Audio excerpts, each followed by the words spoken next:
फेरे के लिए जाएंगे। इनका फ़ोटोशूट ढंग से हुआ नहीं क्योंकि इनके बड़े के यहाँ प्रॉब्लम है बहुत, बड़े लोगों को फ़ोटोशूट से, इसलिए।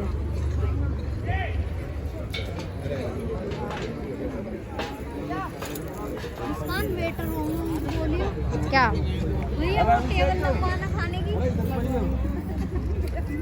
नहीं गाइस, ये लोग अपनी पहले पेट पूजा करेंगे फिर जाएंगे। गाइस गाइस कर रहे गाइस, अभी ये नीचे आ जाएगी, मैं कैमरा पैक करके दिखाऊंगी आपको, मतलब गिरते हुए।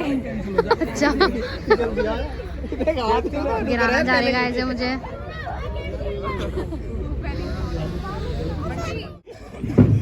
गाइस देखो अपने हाथों से खाना खिलाया जा रहा है। शिवानी थोड़े से तीखे हैं पर गाइस इन लोगों को खाना खाने का टाइम मिला है 10 मिनट। 10 मिनट में खाना खाओ पेट भर के। भैया तो तुम पूछो गया मैं।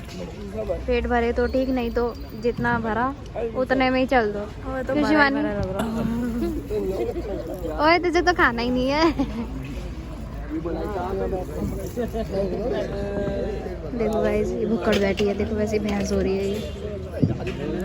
गाइस ये बाद में देखेगी ना तो मेरे को बोलेगी तूने भैंस कैसे बोला मुझे।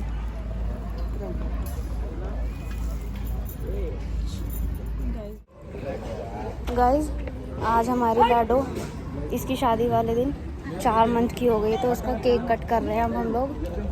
देखो दिखाती हूँ।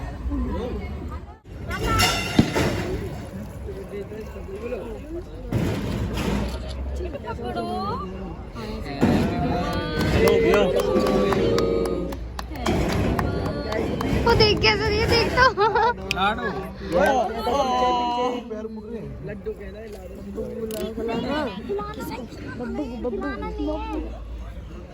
हाथ पे बोले था।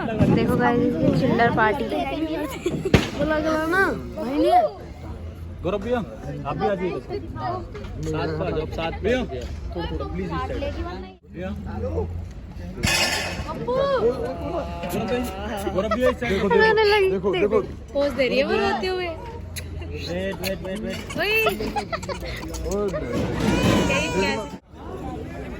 गाइस देखो इसको कितनी जल्दी है जाने की, फेरे लेने की, शादी करने की। दूल्हे को यहीं छोड़ के चली गई, अंदर भाग गई खुद। ब्राइड को बहुत जल्दी ब्राइड को बहुत जल्दी है। अब पीछे देख रही है कि मेरा दूल्हा कहाँ रह गया। देखो गाइस अब मुड़ के देख रही है मेरा दूल्हा कहाँ रह गया। गाइस मुझे यहाँ रोकने के लिए इतने सारे टोकरे दिए हैं इन्होंने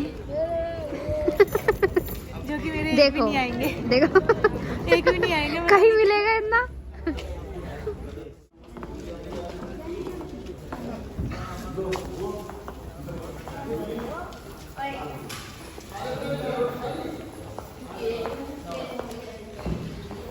शिवानी अरे वो कोट पैंट में करवाएंगे क्या? कोट पैंट में है पंडित जी। पंडित जी मॉडर्न है एक्चुअली।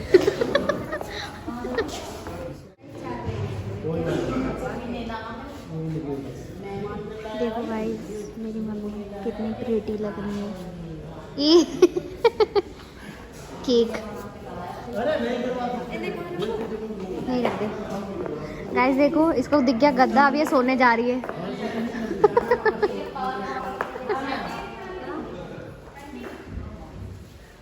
टाटा। यहाँ इसके फेरे पड़ेंगे। गाइस फाइनली बुलावा आ गया दीदी का यहाँ पे।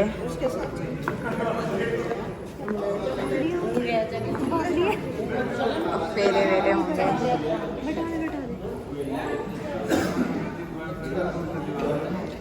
दीदी ने अपना स्थान ग्रहण कर लिया है।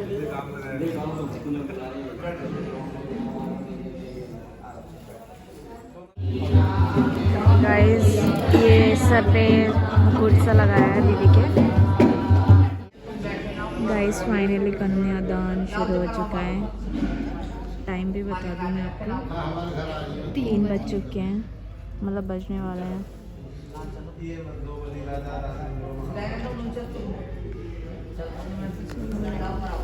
शादी में तैयार होता ही ऐसे।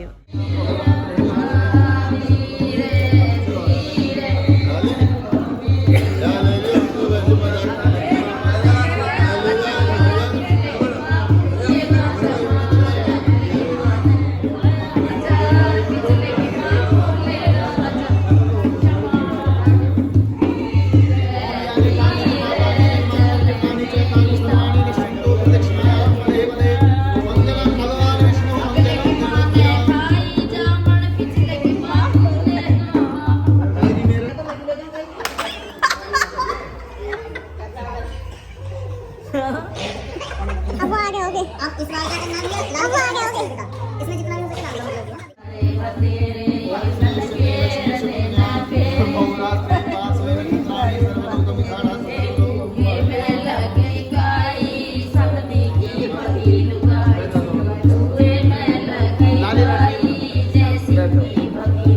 क्या बैठाऊं? बैठाऊं? बैठा दे बिल्ला।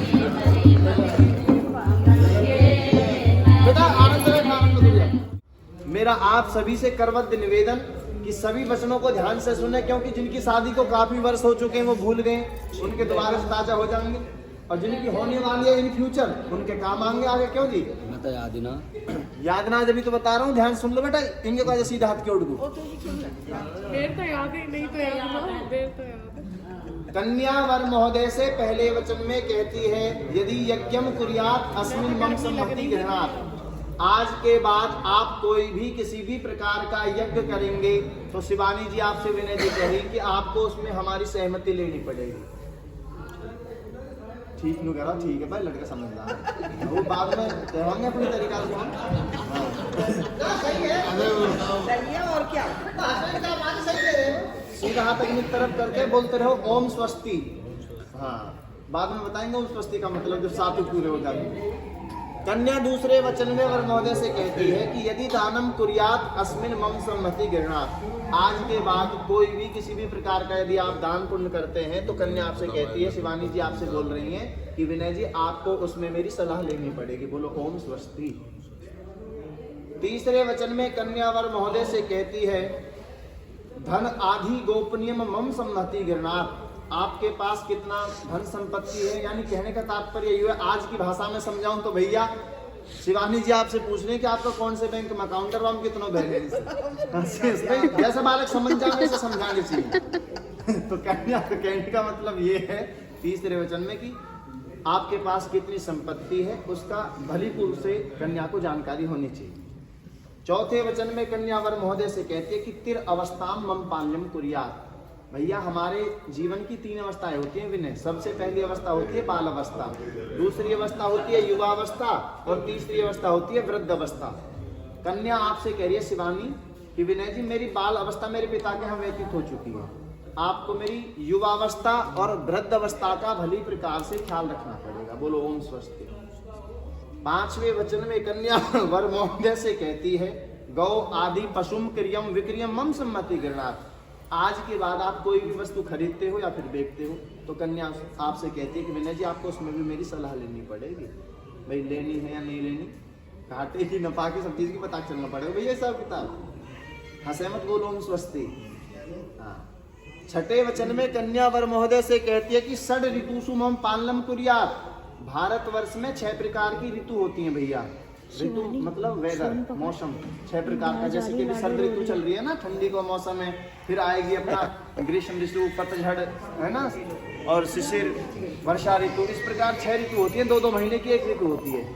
तो कन्या आपसे कह रही है कि आपको प्रत्येक ऋतु के अनुसार मेरे खान पान ओढ़ने पहनने का ध्यान रखना पड़ेगा। समझ रहे हो? थोड़ा खोल के बताओ बच्चा। लाली आपसे कह रही है शिवानी कि जैसा मौसम होएगा वैसे ही खाने के लिए देना पड़ेगा। जैसे कि ठंडी का मौसम है तो चाय कॉफी की व्यवस्था, गर्मी में कोल्ड ड्रिंक इत्यादि की व्यवस्था, जैसा मौसम वैसा ही है ना। ऐसा नहीं है कि भैया गर्मी हो रही है बहुत ज्यादा और आप गए अट्टा वहां से जाकर भाई शिवानी तेरे लिए बहुत अच्छा स्वेटर लेकर आया हूँ, यहाँ पहन के देखा, नहीं ऐसा नहीं। मौसम के अनुसार जैसा मौसम वैसे ही ओढ़ना पहनना, वैसे ही खाना पाना। और 7वें वचन में कन्या बहुत सुंदर वचन मांगती है। 7वें वचन में कन्या वर महोदय से कहती है कि इंसान गलतियों का पुतला होता है। भाई गलती किसी से भी हो सकती है ना। कहती है कन्या वर महोदय से कि इंसान गलतियों का पुतला होता है। अगर मुझसे कोई जाने में चाहे अनजाने में गलती हो जाए कभी जीवन में, तो मेरे स्त्री समाज में मुझे कड़वे वचन बोल करके मेरा अनादर ना करें। जैसे हम पुरुषों की सेल्फ रेस्पेक्ट होती है, आत्मसम्मान हर किसी का होता है, स्त्रियों का भी होता है। तो ऐसा नहीं है कि कोई गलती हो जाए जाने अनजाने में और वहां पे तुम डांट के कहने लगो सबके सामने, फिर शिवानी तैने ये क्या कर दिया। नहीं, क्यों? क्योंकि जहां सुमति तहां संपत्ति नाना और जहां कुमति तहां विपत्ति निधाना। जहां पर एक दूसरे की बातों को समझा जाता है, एक दूसरे के साथ मिलजुल कर चला जाता है, तो वो घर आबाद हो जाता है। जहां संपत्ति तहां संपत्ति नाना, नाना प्रकार की संपत्तियां वहां पर वास करती हैं, चाहे माता पिता की बात मानो, चाहे भाई भाई की मानो, चाहे पति पत्नी। आदो धर्म धरा, विनय जी आपसे कह रहे हैं कि जिस धर्म को हम मानते हैं उसी धर्म को मानना पड़ेगा। ऐसा नहीं है विनय जी तो कर रहे हैं राम जी की पूजा, आप कहोगे हमारे यहाँ ठाकुर जी ने की हो भाई, अरे यहाँ की यहाँ छोड़ो भैया, हम वहाँ पे जिस धर्म को वो मानते हैं उसी धर्म को मानना पड़ेगा। आदो धर्म धरा कुटुंब सुखदा, जब आप इनके धर्म को मानोगी तो क्या हो जाओगे, बोले कुटुंब सुखदा, परिवार को सुख देने वाली बन जाओगी। आदो धर्म धरा मिष्टा प्रिया भाषणी, मीठे वचन बोल करके इनके परिवारजनों को प्रसन्न करना है। क्रोध आलस्य निवारिका, यदि आपके शरीर में क्रोध या आलस्य नाम की कोई वस्तु है तो आज इस यज्ञ की अग्नि के समक्ष उसका त्याग कर दीजिए। क्रोध आलस्य निवारिका सुखकरा, जब इंसान के शरीर में क्रोध और आलस्य नाम की वस्तुएं नहीं रहेंगी तो क्या हो जाएगा, वो बोले क्रोध आलस्य निवारिका सुखकरा, सुखों का धाम बन जाएगा है। तो इसलिए सीधा हाथ अग्नि की तरफ कीजिए, बोलो ओम स्वस्ति। दोनों बच्चे सीधा अग्नि की तरफ हाथ करो बेटा, बस एक मिनट बेटा। यू गड़बड़ हो गई है, जब मोम घर लगे तो मोम लगाएंगे। एक मिनट रुको, मेरे पास पूरे इंतजाम है। मोम वृंदावन बिहारी हाल कीजिए। चलो भैया, हमेशा याद रखना। वो तो पता भी नहीं है जूते का है। मैंने दोबारा गया उधर रूम में।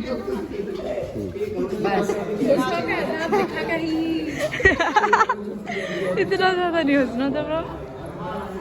ला दे जूते का। जूते ला दे, जो दे तू जूते ला दे। जूते में इन्होंने जाओ लेकर। फाइनली हो चुकी है रस्म, जीजू ने पहन लिया जूते। अब घर जा रहे हैं। ये रही खुशी नहीं समा रही है, मिल चुका है नेक, वो नहीं बताएंगे हम नेक। ब्राइडल से ज़्यादा ये रोने वाली है मुझे लग रहा है। अभी इसका असली रूप धुल के आएगा गाइज, वेट एंड वॉच।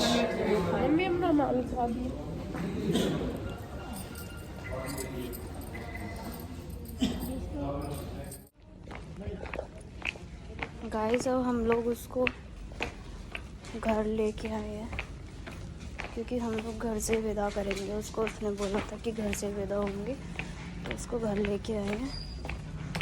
मैं आपको घर जाके दिखाती हूँ। गाइस फाइनली विदाई का टाइम आ गया।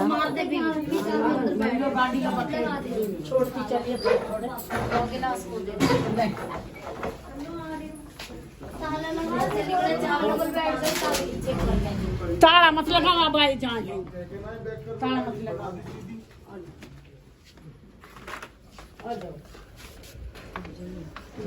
तेरा सीको का बंगला रे, बबल चिड़िया तोड़ चली। तेरा सीको का बंगला रे, बबुल चिड़िया तोड़ चली। और दे दी चावल मुट्ठी में। और छवा लेंगे लडोए घर जाओ या पेड़, हम तो लेंगे लडोए घर जाओ या पेड़े। तेरा गोबर इनके बबल तेरी धीए बिना, मैं तो धीवे व्यंगन लगा लूँ। लडोए घर जाओ ए तेरे पानी केरी, तेरे बबल तेरी धीए अखियाँ सुजाई। तेरे बाबा रोए रोए अखियाँ सुजाई। तेरी दादी का दिल बेकरार, लाडो मेरी तेरे बिना। तेरी दादी चुप हो जा, चुप हो